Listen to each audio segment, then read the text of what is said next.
नमस्कार दोस्तों, मैं हूं आपके साथ मनीषा ढिंडोरिया। स्वागत है आप सभी का द राजधर्मा पर। दिल्ली दंगे जिसका मास्टरमाइंड ताहिर हुसैन को बताया जाता है, यहां तक कि अब अदालत ने भी इसकी पुष्टि कर दी है कि दिल्ली में जितने भी दंगे भड़के थे सीए और एनआरसी के टाइम पर, वो ताहिर हुसैन ने ही भड़काए थे और आईबी ऑफिसर अंकित शर्मा को मारने का भी हाथ उसी का ही है।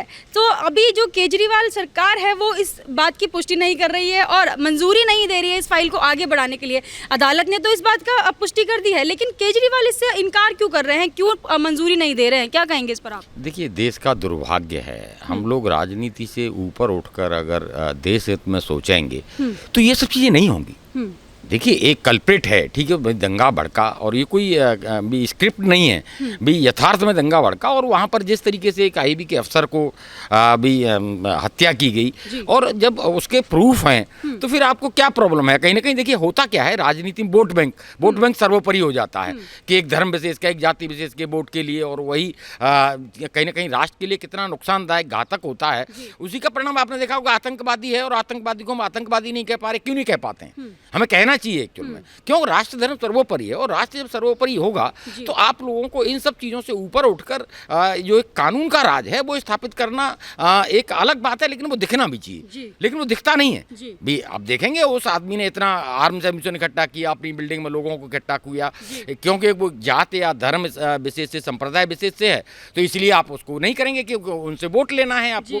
तो वोट से अलग हटके जहाँ राष्ट्र की बात आए वहाँ इस तरह की चीज़ों को दरकिनार किया जाएगा, तभी राष्ट्र सर्वोपरि हो पाएगा। जी, आप कह रहे हैं कि केजरीवाल सरकार जो है वोट बैंक बना रही है और मुस्लिमों का वोट बैंक वो इसलिए बना रही है क्योंकि उन्हें जीतना है, यहाँ पर जीत हासिल करनी है। लेकिन ताहिर हुसैन, जिनका पुष्टि भी हो चुकी है, वीडियो भी हमने देखी थी, आप भी बता रहे हैं कि छत का वीडियो उनका इतना वायरल हुआ था, पत्थर उनके छत पर मिले थे, शीशे की बोतलें उनकी छत पर मिली थी, लेकिन फिर भी केजरीवाल सरकार अभी तक क्यों नहीं सोच रही है? क्यों आईबी ऑफिसर अंकित शर्मा उन्हें नहीं दिखाई दे रहे हैं? उनकी मौत हुई है, कई चाकुओं से गोदकर उन्हें मारा गया, उनकी तरफ उनका कोई झुकाव नहीं है, लेकिन देशद्रोही का जो टैग ले चुके हैं ताहिर हुसैन, उनकी तरफ उनका झुकाव है। ऐसा क्यों? देखिए, अकेला ताहिर हुसैन नहीं, आप देखेंगे जहाँ भी बहुत सारे एक वर्ग विशेष के लोग रहते हैं वहाँ हिंदुओं का रहना दुश्वार हो जाता है, वो नहीं सर्वाइव नहीं कर पाता, या तो उसे मार दिया जाएगा, प्रताड़ित किया जाएगा, वो अपना घर भेज देगा।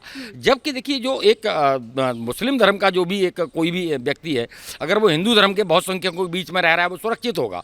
लेकिन हिंदू अपने आप को सुरक्षित महसूस क्यों नहीं करता? क्योंकि उनका कहीं ना कहीं, देखिए, जो धर्म है वो ये सिखाता है भी, वहाँ तो ये कहते हैं कि भाई हमारा धर्म सर्वोपरि है, बाकी काफिर है। जबकि हिंदू धर्म भैया सबको साथ लेके चलता है, वो कहता है कि नहीं अतिथि देवो भव, और दूसरी तरफ एक दूसरा धर्म है, वो कहता है कि नहीं हम ही हैं, या तो भी हमारा धर्म स्वीकार कर लो, नहीं तो सामने वाला काफिर है, उसका सर कलम कर दो और जन्नत मिलेगी। तो ये चीज़ें कहीं ना कहीं एक जो वर्ग विशेष है उसको देखेंगे एक अलग नज़रिए से देखा जाने लगा है, बल्कि मैं तो कहूँगा किताब को ही अलग नज़रिए से देखा जाने लगा है। लोग ये कहते हैं कि उस किताब में ये पढ़ाया गया। तो ये सब चीज़ें कहीं ना कहीं बहुत सारे लोगों ने बैन किया। चाइना ने देखिए अलग तरीके से ट्रीट करना शुरू कर दिया कि भाई आप ये नाम नहीं रखेंगे, आप ये नहीं करेंगे, और उस तरीके से अब वो एक राष्ट्र की मुख्य धारा में लाने की कोशिश है। तो कोई भी जो टकराव चल रहा है आज आप देखेंगे बहुत सारे कंट्री हैं जो कि आतंकवाद से कहीं ना कहीं अपने आप को प्रताड़ित महसूस कर रहे हैं, तो उनकी भी ये समझ में आया है कि भाई एक धर्म विशेष ही क्यों एक्चुअल में खून खराबा। आप देखेंगे दंगा भी वहीं होगा जहाँ मुस्लिम समुदाय के बहुत सारे लोग होंगे, आप देखेंगे वहाँ दंगे क्यों दंगे होते हैं, वहाँ पर वहीं क्यों हिंसा ज़्यादा होती है, वहीं क्यों आगजनी होती है। तो ये भी एक कहीं ना कहीं उसका विषय है। और जो राजनीतिक दल हैं, जो पॉलिटिकल पार्टी हैं, इनको भी वोट बैंक से अलग हटके देखना होगा। ये नहीं है कि भाई आप वोट बैंक के लिए देश को बर्बाद कर देंगे, तो वो जनता देखिए अब समझने लगी है। आप देखेंगे तुष्टीकरण की राजनीति, बीच में भी एक बहुत सारा वो आया था कि भाई कौन किसके साथ है, हम शाहीन बाग के साथ हैं या अलग हैं, भाई मनीष जी ने बोला था उसमें, तो लोगों में ध्रुवीकरण इसीलिए हुआ क्यों? ये यथार्थ है, जिंदगी का हकीकत है ये कि भी एक हिंदू है वो मुस्लिम डोमिनेटेड इलाके में बिल्कुल सर्वाइव नहीं कर पा रहा है, और मुस्लिम है वो हिंदू डोमिनेटेड आराम से रह रहा है, वहाँ कोई कहने वाला नहीं है। तो इन सब चीज़ों से ध्रुवीकरण हुए, और पहली बार देखिए मैं तो ये देखूंगा देश में कि बीजेपी के आने के बाद ये हुआ कि हिंदू धर्म की भी बात होने लगी। अदरवाइज क्या होता था, आप सड़क घेर लीजिए, नमाज पढ़िए आराम से, और हिंदू भी एक इधर से उधर। तो क्या देश में देखिए दो तरह का संविधान नहीं हो सकता। आप बात करेंगे कश्मीरी के पंडितों के बारे में, भाई कश्मीर से जितना अत्याचार उन पर हुआ, कहाँ किसने उठाया? और इसी देश में इस संविधान ने, यहाँ की व्यवस्था ने कोई न्याय नहीं दिया उनको, आज भी बेघर हैं वो। और आज भी वहाँ जो नारे लगते हैं धर्म के नाम पर, संप्रदाय के नाम पर, तो वो कहीं ना कहीं भी राष्ट्र को कमज़ोर करते हैं। और ये दुनिया की समझ में आ चुका है और दुनिया ने इसीलिए इसको भी रोकने के लिए एकजुटता भी दिखाई है। और हम अपने देश की बात करें तो जहाँ तक बीजेपी सत्ता में आई उसके पीछे यही था कि बाकी पॉलिटिकल पार्टियां तुष्टीकरण की राजनीति करती थी, तो हिंदू भी को भी लगा कि भाई नहीं, ये सब लोग एक्चुअल में एक तरफ हैं, तो उन लोगों ने भी एकजुट होकर वोट किया। जी देखिए, यहाँ पर बात हो रही है हिंदू मुस्लिम समुदाय की। सर, राम मंदिर अभी इसका टॉपिक बहुत चर्चा में रहा था, ठीक है। नॉर्थ ईस्ट दिल्ली जहाँ दंगे भड़के थे उस एरिया में ही किसी ने भगवा झंडे लगा लिए, उससे ही मुस्लिम इतने आहत हो गए कि एक औरत ने जाकर पुलिस कंप्लेंट कर दी है कि हमें इनसे डर लग रहा है, इन्होंने हमारे दरवाजे के आगे भगवा झंडे लगा दिए, बल्कि उन्होंने अपने घर के आगे लगाए थे। उनका ये भी कहना था कि इनका बस चलो तो ये मस्जिद में भी जाके भगवा झंडे लगा देंगे। लेकिन हर ईद पे उनके हरे झंडे लटकते हैं, किसी हिंदू ने कभी आपत्ति नहीं की कि इसको पाकिस्तान बना देंगे। लेकिन भगवा झंडे से हिंदुस्तान में रह के हम भगवा झंडे नहीं लगा सकते, तो फिर क्या करेंगे? ये देश की विडंबना है। और मनीषा, ये बंटवारा हुआ था धर्म के आधार पर हुआ था, क्लियर धर्म के आधार पर था कि जो लोग हिंदू हैं उनके लिए अलग, और अभी जिन्ना ने जब पाकिस्तान मांगा था तो एक अलग धर्म के लिए मांगा था, और उन्होंने कहा था कि भाई हम इनके साथ आसानी से नहीं रह सकते, हमें अलग एक्चुअल में। तो वो देखिए, कहीं ना कहीं मैं मानता हूँ कि यहाँ एक बहुत बड़ा मिस्टेक हुआ कि भाई जब बंटवारा हो गया, धर्म के आधार पर हो गया, तो तुम अपने घर में रहोगे, मैं अपने घर में सुरक्षित रहूँगा, आराम से रहते। लेकिन यहाँ एक अलग तरह का सिनेरियो क्रिएट हो गया कि नहीं भाई हम नहीं जाने देंगे। अरे आप नहीं जाने देते तो फिर बंटवारा क्यों किया था आपने? और ये यथार्थ है, वो कोई ये नहीं है कि कोई कल्पना है। आज भी एक्चुअल में वो जो नासूर था वो आज भी हम लोग कहीं ना कहीं झेल रहे हैं। और देखिए, एक चीज बता दूं, हिंदुओं ने कभी कोई मस्जिद नहीं तोड़ी, कहीं भी। इतिहास उठा के देख लीजिए, हिंदुओं के मंदिर तोड़े गए, मंदिरों को मस्जिद बनाई गई, धर्म परिवर्तन हुआ, कत्लेआम हुए, क्या क्या नहीं झेला है। और इस संस्कृति ने, तो ये जो संस्कृति है हमारा, कभी किसी के प्रति हम सबका सम्मान करते हैं। लेकिन देखिए, यहाँ आप कहते हैं कि भाई बड़े भाई छोटे भाई और वो गंगा जमुनी तहजीब, अरे कहाँ गंगा जमुनी तहजीब? क्या सब कुछ एक वर्ग विशेष के लिए है? कि यानी हम सबको लाएंगे, गले लगाएंगे और दूसरा आएगा हमारा गला काट देगा? तो हम कब तक नहीं चेतेंगे? और उसी का परिणाम है कि ये सब चीज़ें बढ़ती चली जा रही हैं। और देखिए, इसमें मैं मानता हूँ कि राजनीति का बहुत बड़ा हाथ है। जी तो सर, मुझे ये बताइए कि केजरीवाल जी क्यों एक ही समुदाय को हमेशा सपोर्ट करते हैं? जैसे कि अब मुस्लिम वोट बैंक उन्होंने बना लिया है, लेकिन हिंदुओं के लिए वो कभी आगे नहीं आए। राम मंदिर बना, उन्होंने उसके लिए कभी कुछ बात नहीं रखी। अभी कहीं किसी मुसलमान को कुछ हो जाए तो तुरंत उनकी तरफ से कुछ ना कुछ टिप्पणी आ ही जाती है। तो इतना बड़ा ये क्यों कर रहे हैं? हिंदुस्तान में रहकर हिंदू से ही घृणा क्यों?